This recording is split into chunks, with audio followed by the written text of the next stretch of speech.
Hey everybody, this is Ranger Eric.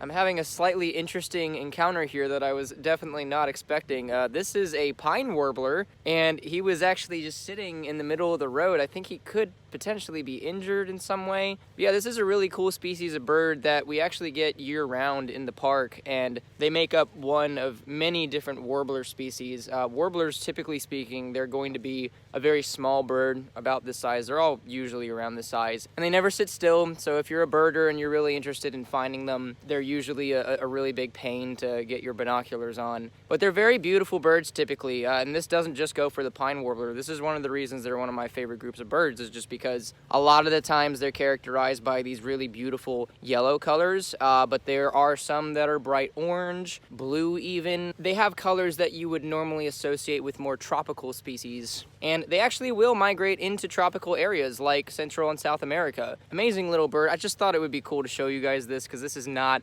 normally something that you get to have a close look at like this. Certainly my first time having any kind of warbler in my hand. I never thought this would happen, so you might wonder what I'm gonna do with this little dude. I'm probably just gonna take him off the road and set him down there. I mean, there's really not a whole lot that you can do in situations like this. State parks all across the country, they get brought all kinds of injured birds. Did he just poop on me? He just pooped on me. Goodness. I'm trying to help you out, bud. The least you can do is not defecate on me.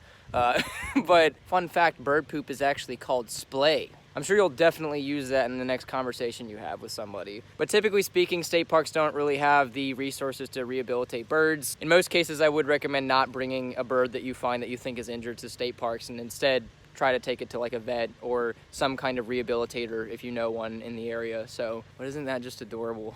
Little pine warbler. All right, you little guy, let's set you somewhere a little bit more safe than this. Oh, he just flew off my hand. There he is right there. Y'all didn't see it. He's sitting right there now. So he can still fly, that's good. Maybe he's not as injured as I thought he was. Pine warbler, what about that?